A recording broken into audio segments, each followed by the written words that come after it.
अस्सलाम वालेकुम। परवेज़ लाई साहब 1 साल के बाद रिहा हो गए और बहुत खुशाइंद है, लेकिन पाकिस्तान में बहुत सारी और ख़बरें ऐसी हैं जिससे अभी लगता नहीं है कि हम दुरुस्त रास्ते की जानिब आगे बढ़ रहे हैं। ख़ास तौर पर जो इस्टेब्लिशमेंट और पीटीआई के मामलात हैं और अब जुडिशरी और इस्टेब्लिशमेंट के जो मामलात हैं, उससे लगता यह है कि जब तक कोई बड़ा हादसा नहीं होगा तो हम सीधी राह के ऊपर शायद कभी उसके बगैर माइल होने पर आमादा ना हो। जब बहुत ज़्यादा ईगोज़ ऊपर चले जाए ना, तो फिर सियासी तौर पर या बातचीत के ज़रिए रास्ता निकालना मुश्किल हो जाता है। परवेज़ लाई साहब ने भी 1 साल बहुत रगड़ा खाया और आमतौर पर पीटीआई के जिस बंदे को पकड़ा जाता था, वो जब तक प्रेस कॉन्फ्रेंस करके इमरान खान की पैदा होने से लेकर 70 साल की उम्र की जितनी बुराइयां गिनवा नहीं था लेता, तब तक उसकी रिहाई की, माफ़ी की कोई गुंजाइश नहीं थी पैदा होती। लेकिन परवेज़ लाई साहब की उसके बगैर माफ़ी और रिहाई हुई है, तो इसका एक तासुर ये गया है कि बहुत सारे लोग क्या सराई कर रहे हैं कि परवेज़ लाई को छोड़ा क्यों गया। वो एक कॉन्स्पिरेसी थ्योरी होती है ना, सबसे पहले उसकी तरफ है कि वो बाहर आके क्या करेंगे, पार्टी में इनका रोल क्या होगा, कैसे चलाएंगे। फिर हमाद अज़हर शाम को वो सामने आए तो उसके ऊपर भी लोगों ने क्या सराई की कि हमाद अज़हर क्यों है। इमरान खान के अभी थोड़ी देर पहले जेल से जो रिपोर्टर्स गए हुए हैं उनके ज़रिए जो बयानात आ रहे हैं, वो रऊफ़ हसन के मामले के ऊपर एक एहतजाजी तहरीक की तरफ कॉल देने का इशारा कर रहे हैं। अभी दी तो नहीं है, लेकिन इशारा उसी तरफ कर रहे हैं कि हम एहतजाज करेंगे, सड़कों पर आएंगे। और इमरान से कुछ ऐसा बैद भी नहीं है कोई ऐसा कर गुजरे।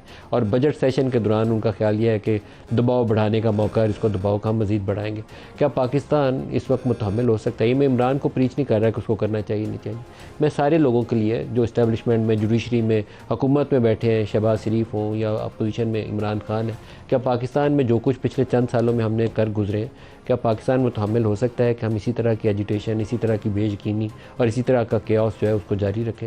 2014 के धरने से लेकर आज तक 2024 तक उसमें इमरान की हुकूमत बनी भी, गिरी भी, एहतजाज भी हुआ, उसको गोली भी लगी, नई हुकूमत भी बनी, लेकिन पाकिस्तान में अमन नसीब नहीं हुआ।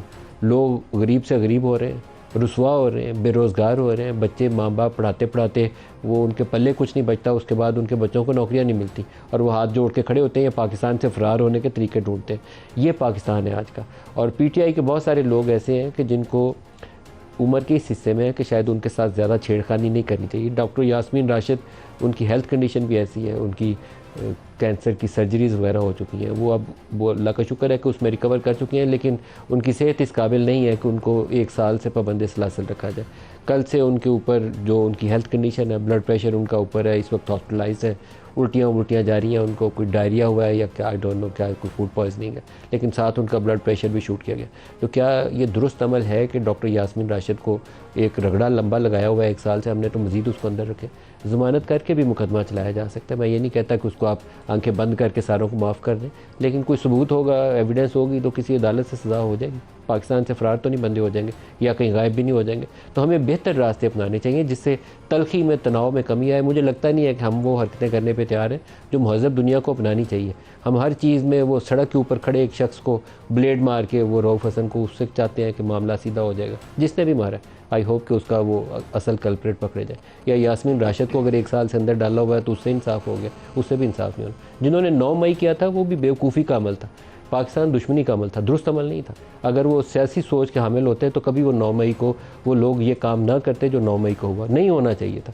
आप फौजी इदारों के ऊपर चढ़ दौड़ें, ये कोई तरीकाकार नहीं है। फ़ौज को हमेशा कहना चाहिए कि आपका सियासत में मुदाखलत आपका काम नहीं है, लेकिन हुकूमत लेने की बारी तो उनके कंधों पर बैठ जाए और जब गिराई जाए तो फिर को कहें तू जाफ़र है, मीर जाफ़र है और मीर गद्दार है। मेरे ख्याल में हमें सारों को सोचना चाहिए कि हमने पाकिस्तान के साथ क्या किया और हमें आइंदा पाकिस्तान के साथ क्या करना है।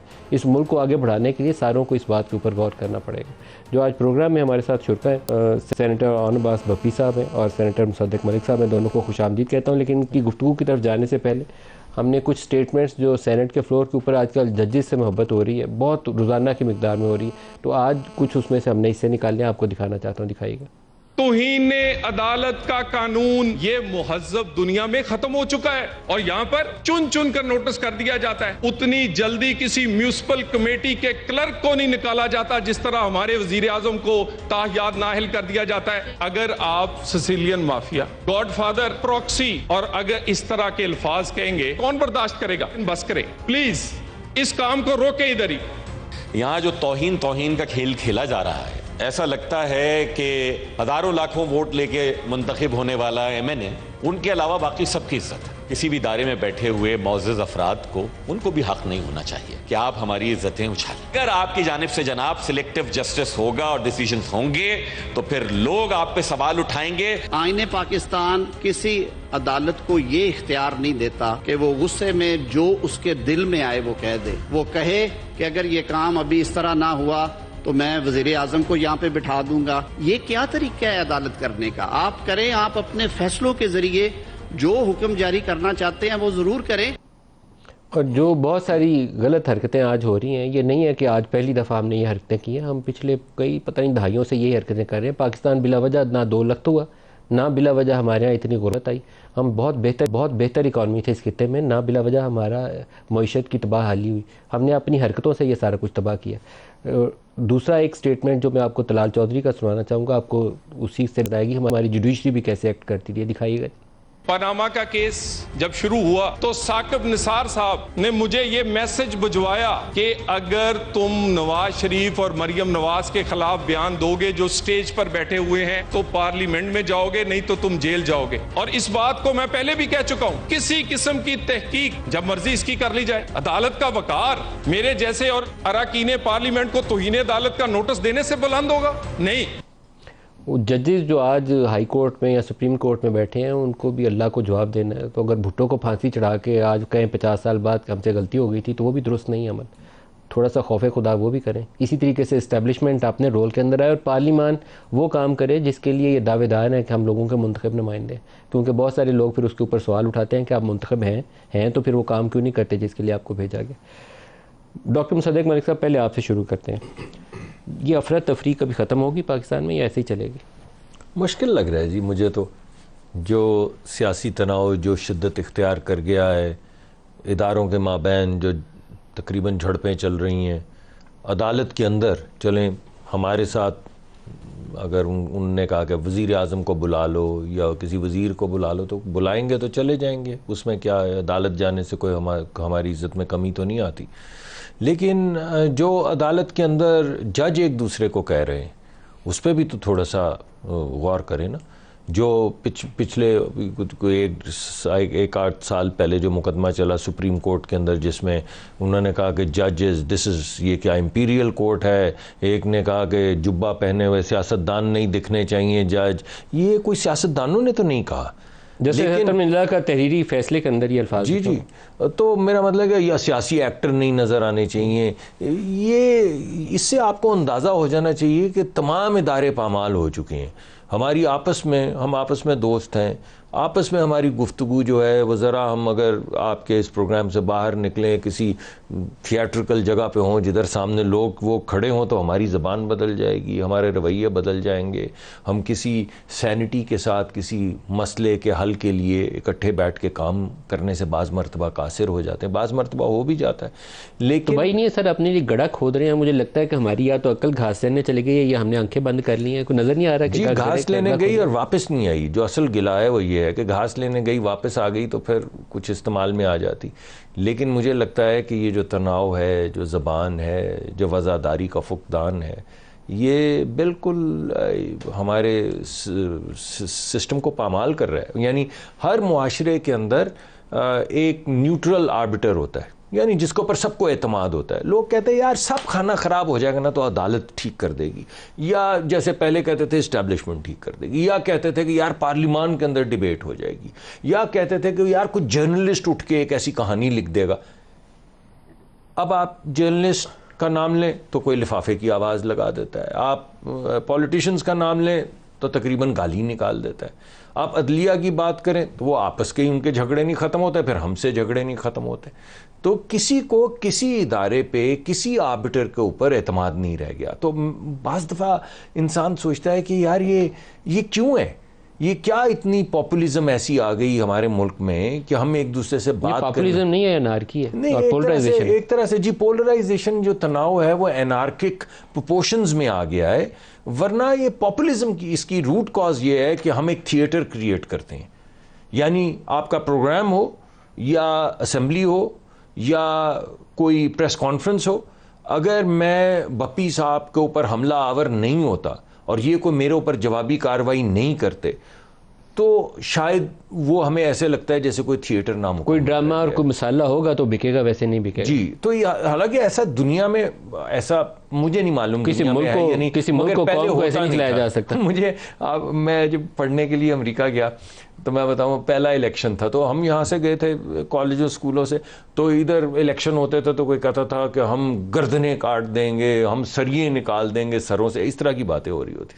उधर मैं गया तो वो कोई सोशल सिक्योरिटी की बातें कर रहे और ओल्ड एज की बेनिफिट्स की बात। मैंने कहा यार ये किस तरह की सियासत है नामुराद, ये क्या बातें कर रहे हैं, सोशल सिक्योरिटी का हमारी क्या होगा। हमसे मुतासिर हो गए अब हो गए ट्रंप ने हिलरी क्लिंटन पे इल्जाम लगा दिया था, मैंने इसी वजह से कहा अब ट्रंप के ऊपर इल्जाम है कि रूसी उसकी मदद कर रहे हैं, तो वो भी हमारे से मुतासिर हो गए। पॉपुलिज्म की जो लहर आई है, जो यूरोप में भी आई है, हमारे यहाँ भी आई है, वहाँ भी आई है, मगर कुछ ठहराव की अब ज़रूरत है ना। डिसफंक्शनैलिटी जब आ जाए, चले पॉपुलिज्म जब तक लोग एंजॉय कर रहे हों और सियासी एक नोक झोंक चल रही हो तो ठीक है, मगर जब वो डिसफंक्शनल हो जाए तो मेरे ख्याल में वो आंखें खोल लेनी चाहिए। बप्पी साहब, ये डिसफंक्शनल का इन्होंने लफ्ज़ बहुत सही इस्तेमाल किया। प्रैक्टिकली मुझे आजकल बहुत इस पर एप्रीहेंशन है कि हम डिसफंक्शनल हो गए, हमारी अदालतें भी डिसफंक्शनल है, हमारा तालीमी निज़ाम डिसफंक्शनल है, सोशल सिक्योरिटी नाम की तो चीज़ ही कोई नहीं है।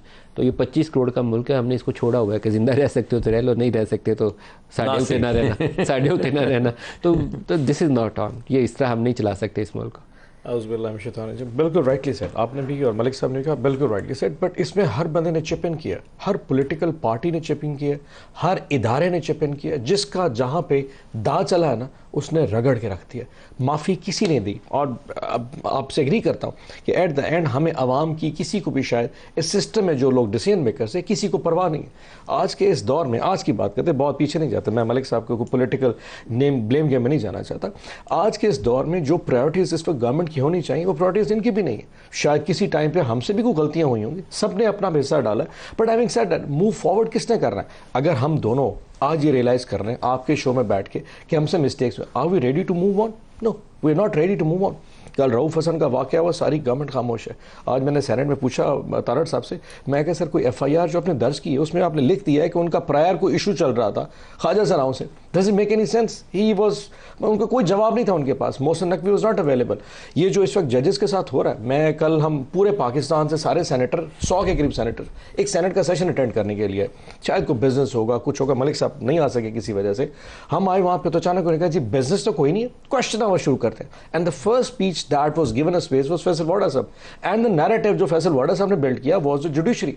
उसके बाद फिर तलाल चौधरी साहब, फिर उसके बाद Sabzwari sahab, and then at the end Azam Tarar sahab. Floor of the house के ऊपर आपको इम्यूनिटी मिल जाती है, इसलिए वहां बैठ के जजों को रगड़ना था। देखिए ना कि पूरा senate was bound to do one thing कि किसी तरह जुडिशरी की बेतुकीरी की जाए, बेइज्जती की जाए।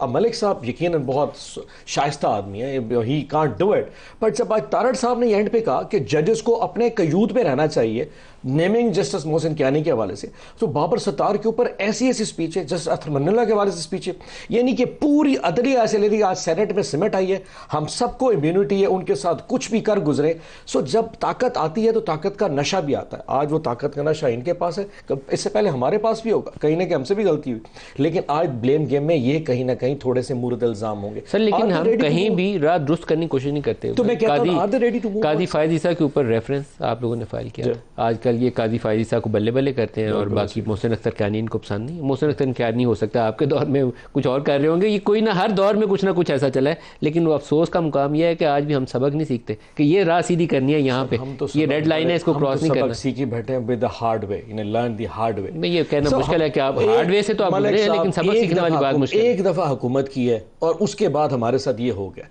4 दफा हुकूमत कर चुके हैं, क्या ये सीखने को तैयार है?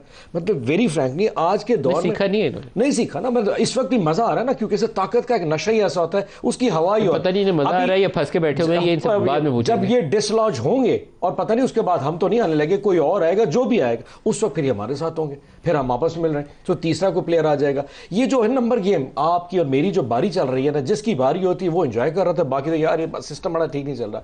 सो आई थिंक आज ये टाइम है बड़ा, और मजे की बात है जितनी तकलीफें शायद इन्होंने 90 की दहाई में बर्दाश्त की, हमने तो अब आगे देखी है ना, आपस में तो पीपल्स पार्टी ये चलते रहेगा, हम तो पहली दफा सिस्टम में नहीं। खाली 90 की दहाई में क्यों, अभी आपके दौर में नवाज शरीफ भी जेल में था, मरियम भी जेल में थी, वो तो नवाज शरीफ को 1 महीने के बाद लंदन चले गए थे, कौन से से जेल नवाज शरीफ ने कितना सा जेल काटी है? ये तो आप बताइए, जो हम जब हमसे जेल से कितना अर्सा जेल काटी है? 1 महीना 1.5 महीना रहा होगा इस वक्त हमारे दौर में, आप ही के दौर में, पीटीआई के दौर में। डॉक्टर साहब कितना अर्सा नवाज शरीफ जेल में? बता जी, मैं नाम ले देता हूँ, मियाँ नवाज शरीफ जेल, मियाँ शहबाज शरीफ जेल, मियाँ हमजा वो भी 2 दिन ही रहे होंगे, हमजा 2-3 दिन रहे थे ना, हमजा मरियम भी जेल, वो भी ऐसे 2-1 दिन, और जिस तरह से लेके गए शाइस्ता खान, मिफ्ता इस्माइल, ख्वाजा साहब, ख्वाजा साहब, मैंने कहा गलती है, ख्वाजा सलमान रफीक साहब, Every one of them, Ehsan top tier Iqbal में, साहब, एहसन इकबाल। ऐसे 2-2 दिन के तो मैं बाद वो शुरू बाहर करूं आ सर गए अपने थे। वाले, नहीं, हमारी तो देखिए, पूरी पीटीआई जेल में है थोड़ी सर, ऐसे इस वक्त। नहीं, आपकी हमारी तो पहले पूरी- मिसिंग हुई है नहीं, ना? सुनिए, अच्छा, पहले मिसिंग सुनिए, हुई।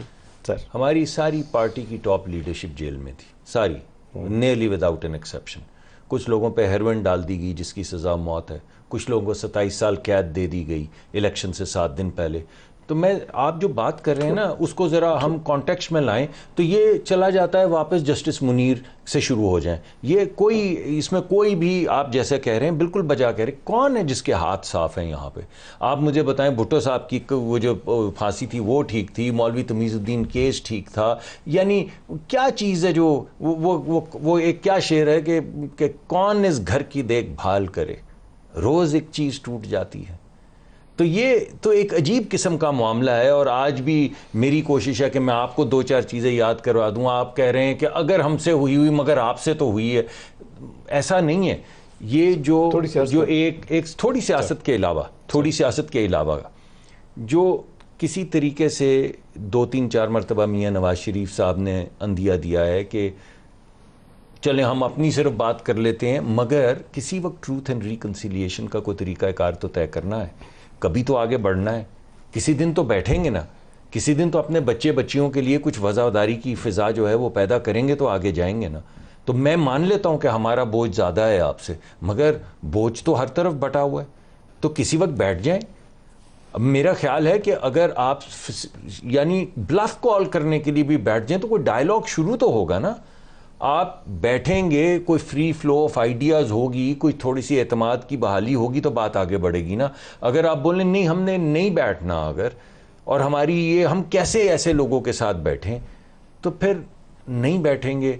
तो फिर मैं थक हार के बंदा कहेगा ना बैठे, नहीं बैठा तो ना वो, तो फिर अच्छी बात तो नहीं है। जब बप्पी साहब एक मज़े की, जो हम ऑन एयर अभी आप लोगों को इतना वो जो नेम कॉलिंग हो जाएगी अगर किसी का नाम ले लेके बोला जाए, मेरे ख्याल में कोई 95% अगर मैं मिस्टेक नहीं कर रहा तो पीटीआई के जो इस वक्त आपकी क़यादत है ना, उनके इस्टेब्लिशमेंट के साथ मिलना जुलना और राब्ते उनके ठीक हैं, उनकी प्रॉब्लम नहीं है। मतलब माइनस इमरान, मेरा नहीं ख्याल है कि कोई बड़ी तादाद में बड़े आपके जो मेन लीडर हैं आजकल पार्टी के, उनके इस्टेब्लिशमेंट से कोई दुश्मनी चल रही है। आपकी इन्फॉर्मेशन कोई होगी हमारे पास, हो सकता है आप इसको माने या ना माने, मुझे मेरा ख्याल ये था कि आप इसको डिसोन करें। सारे अंदर से जेल की सर वो मैं 95% कह रहा हूँ कि आपके लोगों ने रास्ते ठीक रखे हुए, तो अगर वो राब्ते आप बिहाइंड द सीन कर सकते हैं तो फॉर्मलाइज चैनल करें, मुल्क को भी तो आगे चलने दें, इस्टेब्लिशमेंट को भी कह रहा हूँ और आपके लोगों को भी, दोनों को कह रहा हूँ यार इसको आगे चलने दें, मुल्क को बस करें। मैं कर्ज करूँ ऐसे, ये तो पहली आपकी इन्फॉर्मेशन है। अगर ऐसा होता तो जो कुछ हमारे साथ हो रहा है शायद ये ऐसा ना होता पिछले 1-1.5 साल में, जो उसके बाद अब आप राय रास्त पे आ गए जहां आपको लाना चाहते हैं। जो कुछ हमने बर्दाश्त किया है, अगर आप उस चादर चार दीवारी को छोड़ देते हैं, हमारे घरों की दीवारों को भी छोड़ दें, हमारी माओ बहनों को भी छोड़ दें,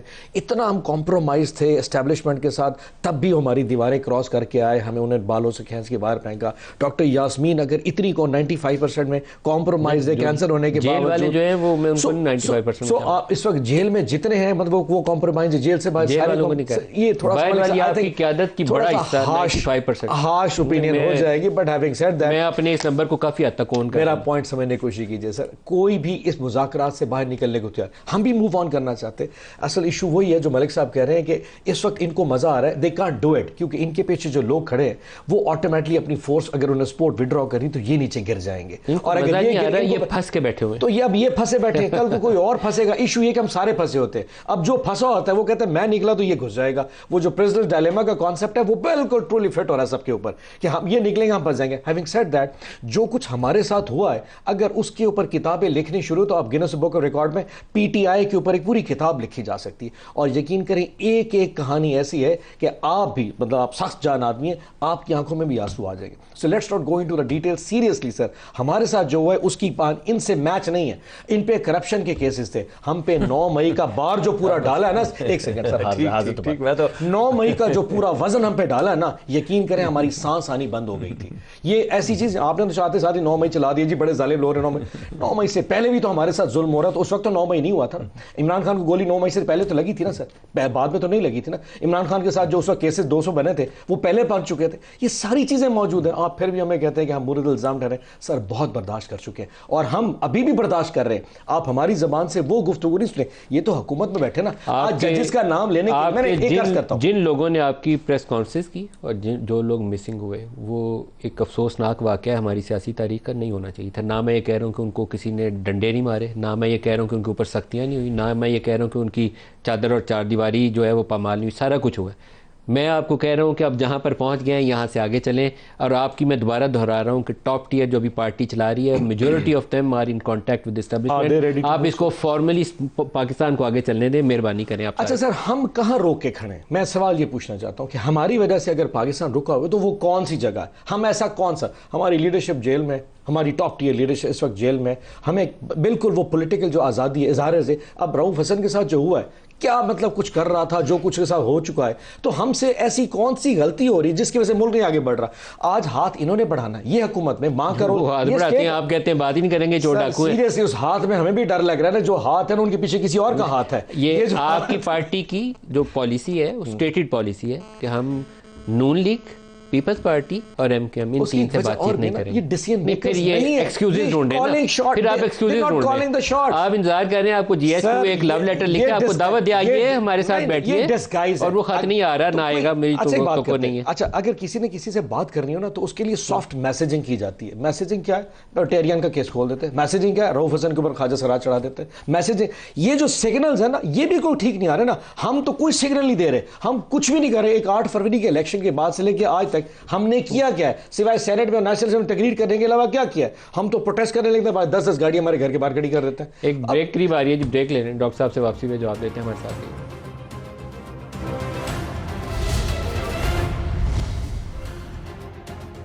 प्रोग्राम में दोबारा खुशामदीद कहते हैं।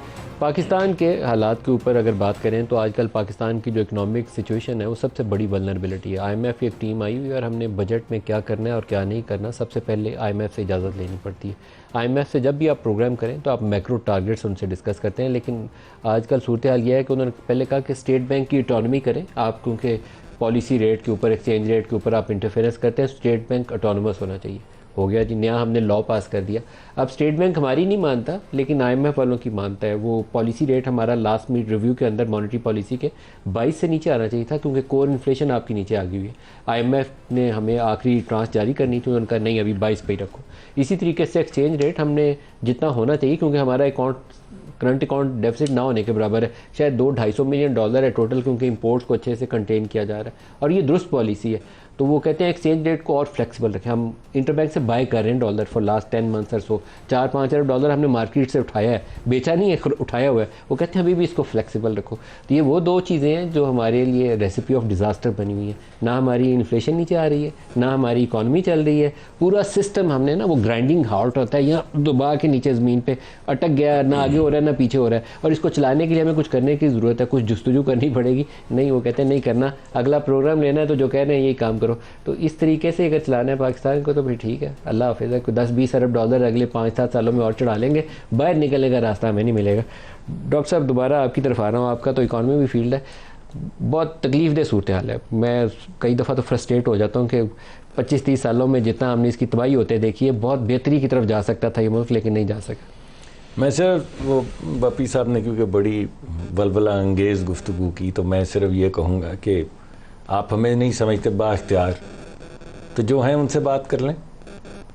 कभी उनको कहते हैं मैं कब्र तक पीछा करूँगा, फिर कहते हैं सिर्फ इन्हीं से बात करूँगा। अरे फैसला तो कर लें। बड़ी शायराना गुफ्तगू कर रहे हैं। मैं सच कह रहा हूँ। आप फैसला कर लें कि आप कब्र तक पीछा करेंगे या सिर्फ इन्हीं से बात करेंगे।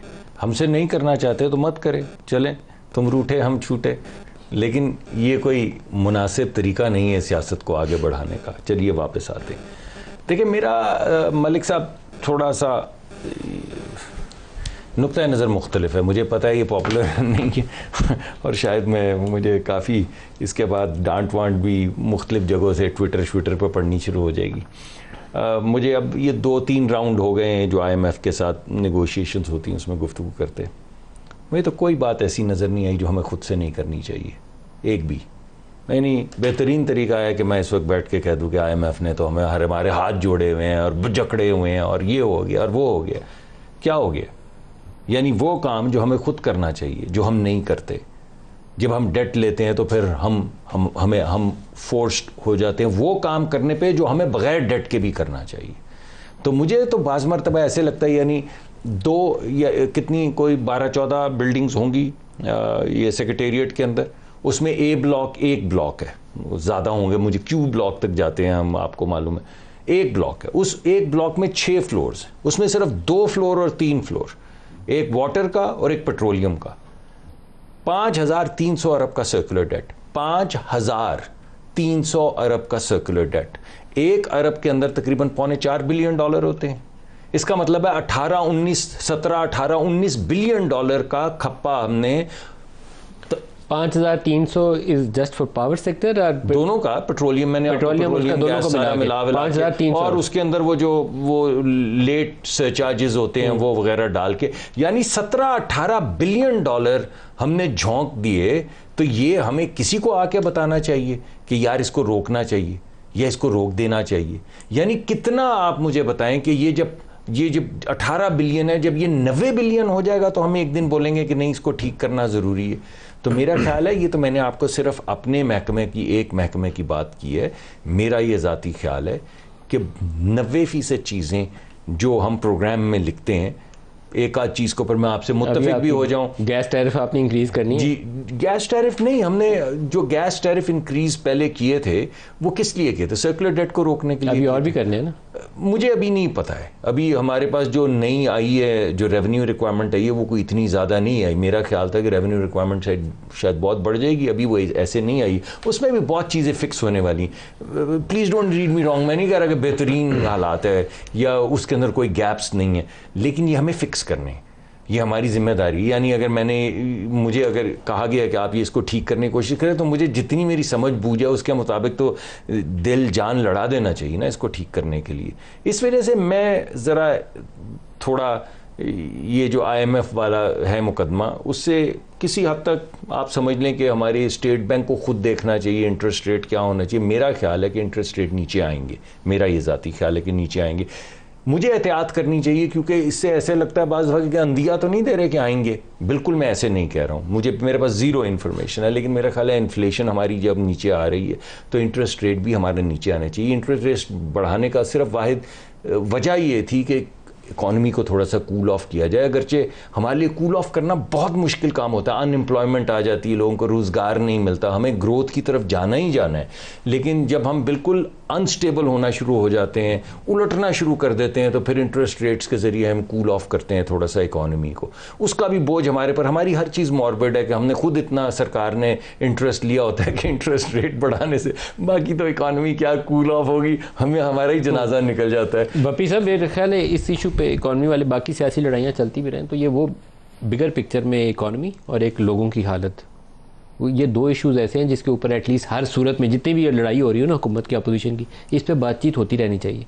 आई beg to differ in a while फिर मलिक साहब, उसकी इशू है इकोनॉमिक इशू बड़ा इशू नहीं है, पॉलिटिकल अनसर्टेनिटी बहुत बड़ा इशू है और ये दोनों अटैच्ड है। देखिए, जो बिजनेस कॉन्फिडेंस होता है ना वो ऑटोमेटिक पॉलिटिकल स्टेबिलिटी से आता है। लोगों को कॉन्फिडेंस होगा ये हुकूमत में रहेंगे, लोगों को कॉन्फिडेंस होगा कि जी इनको 2-4 साल हुकूमत करनी, इनकी पॉलिसीज यही रहेंगी, फिर लोग इन्वेस्टमेंट्स में आते हैं। ओवरसीज पाकिस्तान रेमिटेंसेज भेजता है, 2.5 अरब 3 अरब डॉलर आज से 3 साल पहले था, 1-1.25 अरब डॉलर का भी रेमिटेंसेज। क्यों? दे डोंट बिलीव कि पाकिस्तान का सिस्टम कोलैप्स कर जाएगा, बिकॉज शायद डिसीजन मेकर्स के ऊपर उनको इतना एतमाद नहीं है। ये जो बिजनेस कॉन्फिडेंस ना होना इस मुल्क की सबसे बड़ा इशू है। अब कल हमने अवैस लगारी साहब से पूछा, जो मिनिस्टर है, कि क्या आप सोलर पैनल्स के ऊपर टैक्सेशन करेंगे? उन्होंने कहा जी इस वक्त 1500 मेगावाट सोलर सिस्टम से पैदा हो रहा है नेट मीटरिंग के जरिए, और हम तवक्को कर रहे हैं कि 4-4.5 हज़ार मेगावाट आउट ऑफ 25,000 4-4.5 हज़ार मेगावाट अगले 6 में हो जाएगा। एज ऑफ नाउ हम कोई पॉलिसी नहीं इसको टैक्सेशन करने की घरेलू के ऊपर, लेकिन जब हुआ हम आवाम को कॉन्फिडेंस लेंगे। क्या मैसेज था इसका? मतलब ध्यान न लगाना, हम शायद शायद टैक्स लगा देंगे। नहीं, लेकिन ये बेवकूफ़ी की बात नहीं है। हुकूमत का तो इंपोर्ट बिल कम होगा, उसको उन्होंने अगली बात देखो, ही वाज वेरी स्मार्ट। उन्होंने कहा जी फ्यूल मिक्स जो है वो प्रॉब्लम में जा रहा है। जो डिस्ट्रीब्यूशन कंपनीज आईटीपी के साथ मुआहदे हैं, जो एक प्रोडक्शन कैपेसिटी तक लेके जाने वाले, वो उसमें हमारी जो कॉन्ट्रैक्ट है उसमें शॉर्टेजेस हो रही हैं, हमें वो उनको भी तो अंडरमाइन नहीं कर सकते। लेकिन जब ऐसा होगा, अब कल एग्जैक्टली के लिए उसने बता दिया कि हम सोलर पैनल पे टैक्सेस लगाएंगे, आपने सोलर पैनल लगाए तो अपनी मर्जी पे लगाए। ये जब आप इस तरह की अनसर्टेनिटी खुद पैदा करते हैं ना, फिर लोग करो यार भाई अब मैंने सोलर नहीं लगाना। ये वैसे बेवकूफों वाली अप्रोच है। आपको असेंबली में इसके ऊपर बहस करनी चाहिए, इतना बड़ा सर्कुलर डेट सुना दिया। मैं एक सिंपल से एग्जांपल देता हूं। अभी ये जो आते साथ ही अभी जो गंदम का क्राइसिस हुआ है, इनके जमाने में $450 मिलियन की इंपोर्ट हुई है। टोटल $1 अरब की यूक्रेन की इंपोर्ट हुई है। मार्च और अप्रैल में 9 लाख टन आई है। This would have stopped it ना, कि पंजाब में गंदम पड़ी है, why the import is being allowed. मैंने एक मिनिस्टर से पूछा भाई तुमने क्यों? उन्होंने कहा हमें तो पहले महीने पता ही लगा हम कर क्या रहे हैं। अगर सिटिंग गवर्नमेंट को ये नहीं पता कि यूक्रेन से गंदम आ रही है, पंजाब में गंदम का स्टॉक पड़ा है, तो आप $400-450 मिलियन के रिजर्व्स बचा सकते थे, जस्ट बिकॉज क्योंकि आपका वो कंसोलिडेटेड एक he must be doing very good. ये अच्छा मिनिस्टर होंगे, कोई और साहब अच्छे मिनिस्टर, लेकिन ये हुकूमत का जो एक कॉन्सेप्ट है ना वो स्ट्रांग नहीं है। बिकॉज जो खुद चीफ प्राइम मिनिस्टर बैठा ना, उसको खुद शक है कि शायद मुझे मेरा भाई गिरा दे, शायद किसी दिन मरियम का माइंड चेंज हो जाए।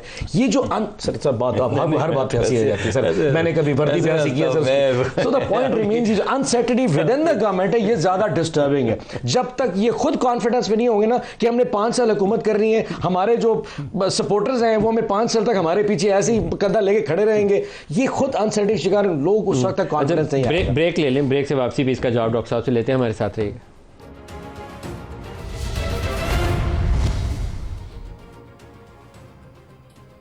प्रोग्राम में दोबारा खुशामदीद कहते हैं। डॉक्टर साहब, वीट के ऊपर $1 अरब की करप्शन का केस है, आपके 10-20 बंदे जो है ना उनकी पकड़ के सजाएं होनी चाहिए, और सोलर के ऊपर आप मेस क्रिएट कर रहे हैं, उसके ऊपर भी आपको क्लैरिटी देनी चाहिए।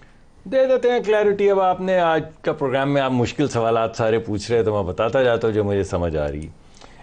देखिए, इस वक्त लगभग रफली ₹30 की बिजली की पैदावारी कीमत है, बाकी हमारे टैक्सेस वैक्सेस हैं।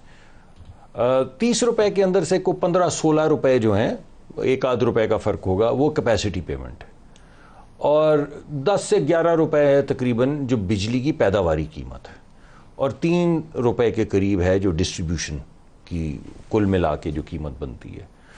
तो कैपेसिटी पेमेंट क्या है? कैपेसिटी पेमेंट ये है कि गर्मियों में हमें 30-35 हज़ार मेगावाट बिजली की ज़रूरत पड़ती है, और सर्दियों में ये जो ज़रूरत है ये 10,000 मेगावाट पे आ जाती है। तो अगर हम गर्मियों के लिए तैयारी करें और ये चाहें कि हमारे गर्मियों में लोड शेडिंग ना हो, तो हमें कम से कम 30,000-35,000 मेगावाट बिजली की ज़रूरत है। अब जो इन्वेस्टर है जो आके $500 बिलियन की या $1 बिलियन की इन्वेस्टमेंट करता है, उसका बैंक उसको कर्जा उसी सूरत देता है अगर वो सरकार से कागज़ लेकर आए कि भाई कर्जा आप वापस ज़रूर करेंगे, यानी बैंक का कर्जा जो है वो आप ज़रूर वापस करेंगे, उसको कैपेसिटी पेमेंट कहते हैं। उसमें बैंक का कर्जा होता है, इक्विटी इन्वेस्टर्स का रिटर्न होता है, और मेंटेनेंस होती है। 3 कंपोनेंट होते हैं। जब आप उसको वो कागज़ दे देते हैं, तो जब गर्मियाँ ख़त्म हो जाती हैं तो सर्दियों तक आपको देनी पड़ती है कैपेसिटी पेमेंट। अभी आप पॉलिसी की तरफ आते हैं, सर लंबा हो जाएगा। ठीक है, अब ये तो मैंने आपको बता दिया। अब हो ये रहा है कि अब हम प्रमोट कर रहे हैं सोलर, हमारी पॉलिसी है, और शहबाज शरीफ साहब तो कमिटेड हैं सोलर के साथ, और मेरे ख्याल में पिछले को 3-4-5 महीने में 5-6 हज़ार मेगावाट का सोलर की प्लेट्स जो है वो लग रही हैं, इंपोर्ट भी हुई है बहुत बड़ी तादाद में, और which is encouraging side, very encouraging and very good. लेकिन आप इसको रोकने की कोशिश कर रहे हैं। मैं बताता हूँ, जब बैलेंस जो कल लगारी साहब ने बात की ना, जिसपे कह रहे थे कन्फ्यूजन क्रिएट हुआ, वो ये कह रहे थे कि देखें, जब लोग बिजली, और सोलर कौन लगाता है? जो अफोर्ड कर सकता है, जो 10-15 लाख रुपए जिसके पास हो वही सोलर लगाता है। जब वो सिस्टम में से निकल जाता है तकरीबन मान लें 12 घंटे के लिए, तो वो जो बिजली नहीं इस्तेमाल होती, वो कैपेसिटी पेमेंट का बोझ गरीब आदमी पे और बढ़ जाता है। अभी जो मैंने आपको ₹16 का, ये 17 हो जाएगा, फिर 18 हो जाएगा।